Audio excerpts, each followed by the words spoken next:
Hello friends, कैसे हैं आप सब लोग।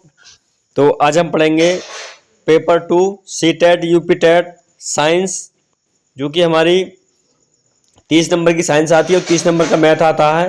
और इन जो यूपीटेट और सीटेट के पेपर 2 हैं, इनमें 60 नंबर का मटेरियल आता है हमारा। जो विज्ञान के स्टूडेंट हैं उनके लिए ये क्लास बहुत ही महत्वपूर्ण है, और ये जितने भी हमारे कंपटीशन एग्जाम हैं सभी के लिए बहुत महत्वपूर्ण है। तो आज हम पढ़ेंगे कोशिका से अंग तंत्र तक, मतलब जो सेल होते हैं हमारे, सेल टू ऑर्गन। तो आज हम इसके बारे में पढ़ेंगे। तो सबसे पहले बात करते हैं कोशिका की। लेकिन उससे पहले अगर आप हमारे चैनल पर नए हैं तो चैनल को सब्सक्राइब कर दीजिए और बेल आइकन दबा दीजिए, और वीडियो को अधिक से अधिक लोगों में शेयर करें। तो इसी के साथ शुरू करते हैं। कोशिका यानी सेल। कोशिका शरीर की रचनात्मक एवं कार्यात्मक इकाई है। मतलब जो हमारी कोशिका होती है शरीर में, वो रचनात्मक और कार्यात्मक, मतलब कार्य करने वाली और रचनात्मक वो इकाई होती है हमारे शरीर की। इनकी संख्या जीवों में अलग अलग होती है। जो कोशिका होती हैं तो उनमें कोशिकाओं की संख्या अलग होती है जीवों में। जैसे हमारे जीव हो गए, अमीबा हो गया, पैरामीशियम हो गया या यूग्लिना आदि जीव। आदि जीव एक ही कोशिका से बने होते हैं। मतलब कुछ जीव ऐसे होते हैं जिनमें एक ही कोशिका होती है। जैसे हमारे यूग्लिना हो गया, पैरामीशियम हो गया, अमीबा हो गया, ये जो जीव है हमारे, इनमें एक कोशिका पाई जाती है। आगे बढ़ते हैं।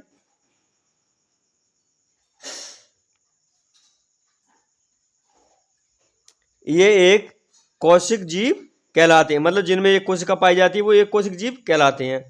अब बात करें आगे, तो कछुआ हो गया, हाथी, मनुष्य, बंदर, बरगद आदि में अनेक कोशिकाएं होती हैं।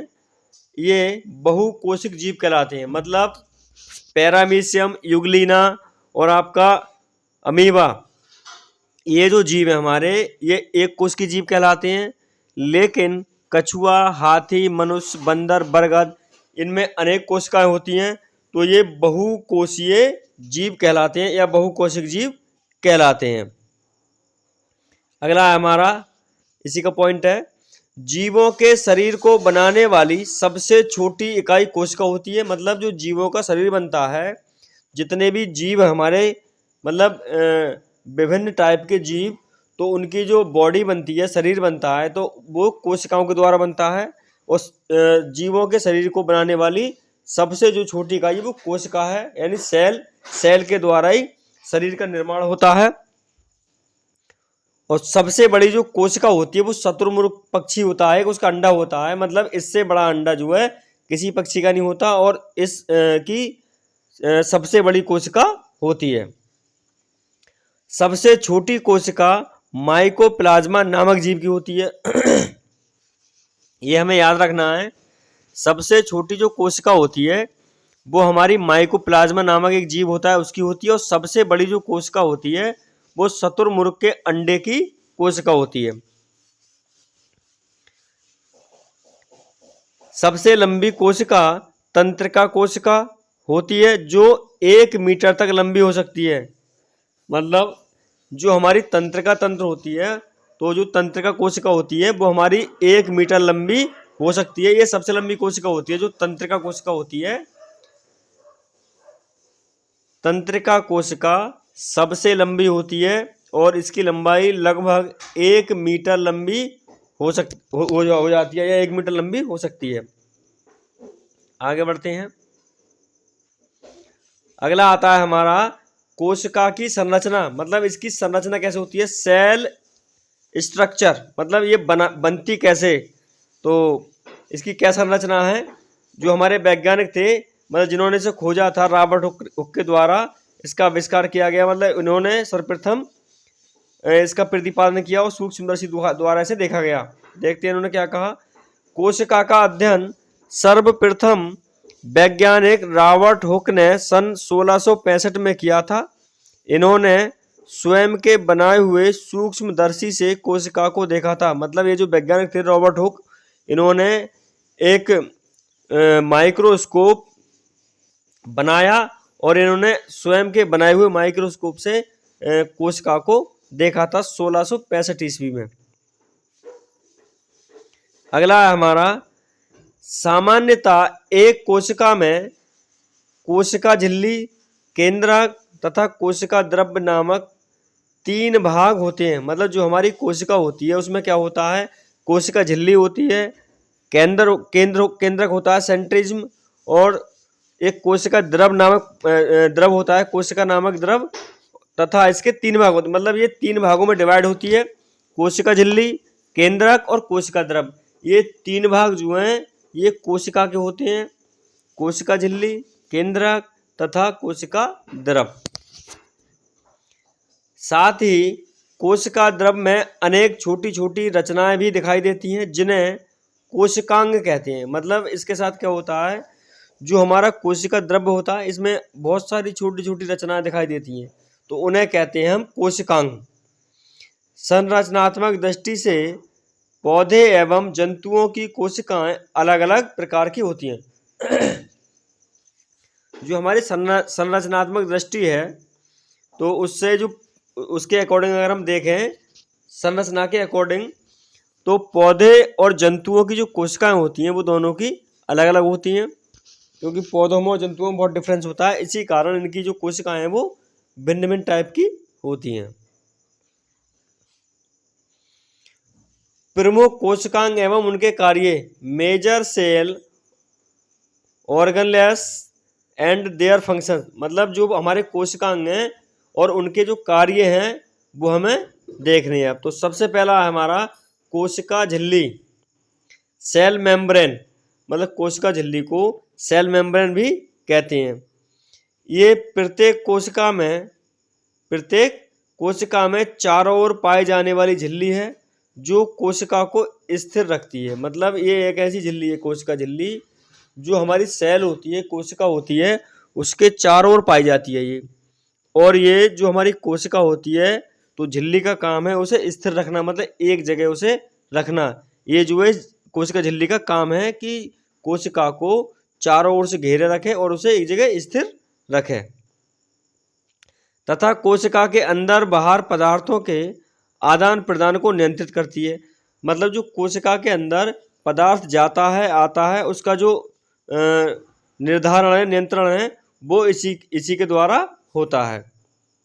ये सभी कोशिकाओं में अवश्य उपस्थित रहती है। मतलब जितनी भी प्रकार की कोशिकाएं हैं तो ये कोशिका झिल्ली सभी में उपस्थित रहती है।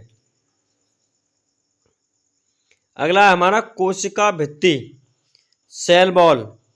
मतलब जो कोशिका है उसकी भित्ति मतलब दीवार, भित्ति का मतलब होता है दीवार। तो पौधों की कोशिकाओं में कोशिका झिल्ली के बाहर एक मोटी और मजबूत परत होती है। जो पौधे हैं हमारी, तो पौधों की जो कोशिकाओं में एक कोशिका झिल्ली जो होती है तो उसके बाहर एक मोटी परत तथा मजबूत परत होती है। मतलब जो कोशिका झिल्ली होती है उसके बाहर एक मोटी और मजबूत परत होती है जिसे कोशिका भित्ति कहते हैं। मतलब जो हमारे पौधे हैं तो जो पौधों की कोशिकाएं हैं उन कोशिकाओं को क्या होता है, बाहर से एक कोशिका झिल्ली घेरे रहती है जो कि मोटी बहुत होती है और बहुत ज़्यादा मजबूत होती है, जिसे हम कोशिका भित्ति कहते हैं या कोशिका भित्ति कहलाती है। कोशिका भित्ति एक दृढ़ संरचना है जो कोशिका की रक्षा करती है। ये केवल पौधों में पाई जाती है। मतलब जो दृढ़ संरचना है कोशिका, जिसका नाम कोशिका है, कोशिका भित्ति, तो ये जो कोशिका भित्ति है ये हमारे पौधों की रक्षा करती है और ये कोशिका झिल्ली में पाई जाती है। तो ये एक बहुत मजबूत दृढ़ संरचना है जो कोशिका की रक्षा करती है। आगे बढ़ते हैं। अगला है केंद्रक, न्यूक्लियस।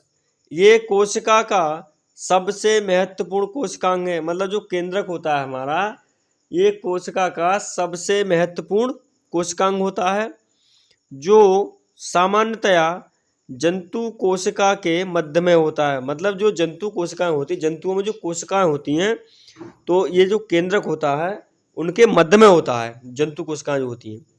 परंतु पादप कोशिकाओं में ये परिधि की ओर होता है। मतलब जो पादप कोशिकाएं होती हैं उनमें कहाँ होता है, परिधि की ओर होता है, और जंतु कोशिकाओं में ये मध्य में होता है। जंतु कोशिकाओं में मध्य में और पादप कोशिकाओं में परिधि की ओर होता है। इसका कार्य कोशिका की वृद्धि एवं विभाजन करना है। मतलब इसका जो मेन कार्य है केंद्रक का, वो कोशिका में वृद्धि करना है और विभाजन करना है। ये पूरी कोशिका की रचना व कार्य पर नियंत्रण रखता है।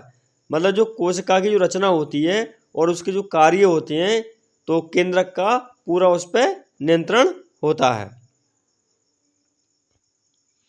अगला आता है हमारा कोशिका द्रव, साइटोप्लाज्म।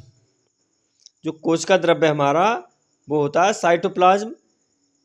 केंद्र तथा कोशिका झिल्ली के बीच में उपस्थित जीव द्रव्य को कोशिका द्रव्य कहते हैं। मतलब यह है कि जो हमारा केंद्रक तथा कोशिका झिल्ली के जो दोनों के बीच का गैप है, उसमें एक जीव द्रव्य भरा होता है, तो उसे हम कोशिका द्रव्य कहते हैं, यानी साइटोप्लाज्म कहलाता है। केंद्रक तथा कोशिका झिल्ली के बीच में उपस्थित जीव द्रव्य को कोशिका द्रव्य कहते हैं। इसमें कई प्रकार के कोशिकांग पाए जाते हैं, जैसे माइटोकॉन्ड्रिया, गोल्जिकाय, हरित लवक आदि। ये हमारे कहाँ पाए जाते हैं? ये कोशिका द्रव्य में पाए जाते हैं। माइटोकॉन्ड्रिया, गोल्जिकाय और हरित लवक, ये तीनों जो है हमारे, ये गोल्जिकाय में पाए जाते हैं। अगला है हमारा माइटोकॉन्ड्रिया। तो ये दोहरी झिल्ली से घिरी कैप्सूल के आकार की संरचना है। मतलब ये जो माइटोकॉन्ड्रिया होती है हमारी, इसमें एक डबल झिल्ली होती है, डबल लेयर होती है। तो ये डबल झिल्ली से जो झिल्ली होती है उससे घिरी हुई एक कैप्सूल के आकार की संरचना है। जैसे हमारा कैप्सूल होता है ना, ये उसके आकार की होती है, जो श्वसन क्रिया में भाग लेकर ऊर्जा उत्पन्न करता है। मतलब इसका काम क्या है? जो हमारी श्वसन क्रिया होती है तो उसमें भाग लेता है और ये ऊर्जा उत्पन्न करने का काम करता है। इसे कोशिका का ऊर्जा गृह, पावर हाउस भी कहते हैं। मतलब जो हमारा माइटोकॉन्ड्रिया होता है, इसका काम क्या है कि ये श्वसन क्रिया में भाग लेता है और ऊर्जा उत्पन्न करता है।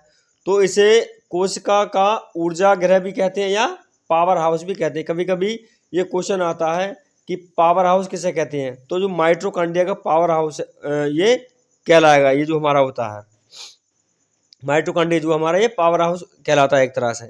इसमें कि दोहरी झिल्ली कैप्सूल के आकार की बनी होती है और श्वसन क्रिया में ये भाग लेता है, और इसे कोशिका ऊर्जा या पावर हाउस भी कहते हैं। अगला है हमारा हरित लवक, क्लोरोप्लास्ट। हरित लवक है हमारा क्लोरोप्लास्ट। तो ये केवल हरी पादप कोशिका में ही पाया जाता है। मतलब जो हरित लवक है ये हमारा जो हरी पादप कोशिका है उनमें ही ये पाया जाता है, तथा प्रकाश संश्लेषण का कार्य करता है। मतलब जो हमारी जो हरे पौधे हैं ये उन्हीं में पाया जाता है, और जो फोटोसिंथेसिस की जो क्रिया होती है केवल ये उसी का कार्य करता है, प्रकाश संश्लेषण का कार्य करता है, क्योंकि ये हरे पादप कोशिका में ही पाया जाता है हमारा हरित लवक। अगला है हमारा तारक काय, सेंट्रोसम। ये केंद्रक के पास पाया जाता है। जो हमारा केंद्रक होता है तो तारक काय केंद्रक के पास पाया जाता है, तथा कोशिका विभाजन में सहयोग करता है। ये सिर्फ जंतु कोशिका में पाया जाता है। मतलब तारक काय कहाँ पाया जाता है? ये केंद्रक के पास होता है, और जो हमारे जंतु कोशिका हैं, जंतु कोशिकाओं में ये केवल उन्हीं में पाया जाएगा जो जंतु कोशिकाएं होंगी, और केंद्रक के पास में ये होता है।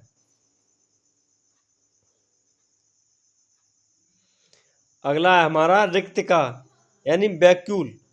ये पादप एवं जंतु दोनों कोशिकाओं में पाई जाती है। मतलब जो रिक्तिका है हमारी, ये पादप एवं जंतु दोनों की कोशिकाओं में ये पाई जाती है। जो रिक्तिका होती है हमारी पादप की कोशिकाओं में पाई जाती है और जंतु की कोशिकाओं में भी ये पाई जाती है। परंतु पौधों में एक बड़ी रिक्तिका केंद्र में होती है। मतलब जो हमारे पौधे होते हैं तो उनके केंद्र में एक बहुत बड़ी रिक्तिका होती है, जबकि जंतु कोशिका में छोटी छोटी अनेक रिक्तिकाएं हैं।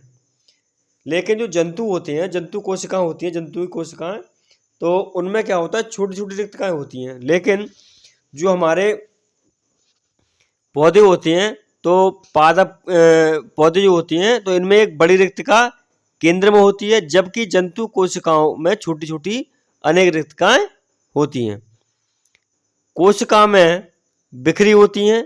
इनका कार्य पानी, लवण आदि पदार्थों का संग्रह करना तथा इनकी मात्रा का संतुलन बनाए रखना। मतलब जो हमारा पानी, लवण और जो आदि पदार्थ हैं, तो इनका काम है कि उनकी मात्रा का संतुलन बनाए रखें। ये रिक्तका का काम होता है। अगला है गोल्जी काय। पदार्थों का संश्लेषण, भंडारण एवं श्रावण करना इनका प्रमुख कार्य है। मतलब जो गोल्जी काय है, इसका क्या है काम कि ये पदार्थों को संश्लेषण करता है, यानी एनालिसिस करता है, और भंडारण मतलब जमा भी करता है उन्हें, और उनका श्रावण करता है, यानी उन्हें बाहर भी निकालता है। ये काम इसके प्रमुख है। गोल्जी काय के द्वारा संश्लेषण होता है पदार्थों का, और आपका भंडारण होता है, मतलब इकट्ठा करता है, और ये बाहर भी निकालता है। ये इसके प्रमुख कार्य हो गए। अगला है हमारा लाइसोसोम। तो ये कोशिका में आने वाले पदार्थों को पचाने का कार्य करता है। मतलब लाइसोसोम का काम है कि जो पदार्थ कोशिका में आएगा, तो उसे ये पचाने का काम करता है। लाइसोसोम के द्वारा कोशिका में आने वाले पदार्थों को पचाया जाता है। अगला है हमारा राइबोसोम। ये प्रोटीन संश्लेषण में सहायक होते हैं। जो राइबोसोम होते हैं, ये प्रोटीन का जो संश्लेषण होता है, तो उनमें ये सहायता करते हैं। प्रोटीन संश्लेषण में ये सहायता करते हैं राइबोसोम। अगला है हमारा अंतःप्रद्रव्य जालिका, एंडोप्लाज्मिक रेटिक्यूलम। एंडोप्लाज्मिक रेटिक्यूलम तो झिल्लियों की बनी हुई जटिल जालनुमा, जो झिल्ली होती है हमारी, तो झिल्लियों की बनी हुई जटिल जालनुमा संरचना अंतःप्रद्रव्य जालिका कहलाती है। मतलब जो झिल्लियों की बनी हुई एक जटिल जालनुमा होती है, जो हमारा जाल होता है, नेट होता है, तो नेट की तरह एक संरचना होती है, तो उसे हम क्या कहेंगे, अंतःप्रद्रव्य जालिका कहेंगे। जो हमारी जाल के आकार की होती है और जटिल होती है, बहुत ज़्यादा मजबूत होती है। तो ये एक झिल्ली होती है जो कि जाल की तरह होती है, मजबूत, और संरचना उसकी जाल की तरह होती है, तो हम इसे कहेंगे अंतःप्रद्रव्य जालिका कहलाती है। जो कि केंद्रक से जुड़ी होती है। ये प्रोटीन के संश्लेषण में सहायता करती है। ये जो हमारी अंतःप्रद्रव्य जालिका है, ये क्या करती है, इसका काम क्या है, ये प्रोटीन के जो संश्लेषण होता है उसमें क्या करती है, ये सहायता करती है। तो ये हमारी अंतःप्रद्रव्य जालिका है, ये प्रोटीन के संश्लेषण में सहायता करती है। तो दोस्तों, आज का सेशन यहीं समाप्त करते हैं, और अगर आप हमारे चैनल पर नए हैं तो चैनल को सब्सक्राइब करें और वीडियो को अधिक से अधिक लोगों में शेयर करें। जय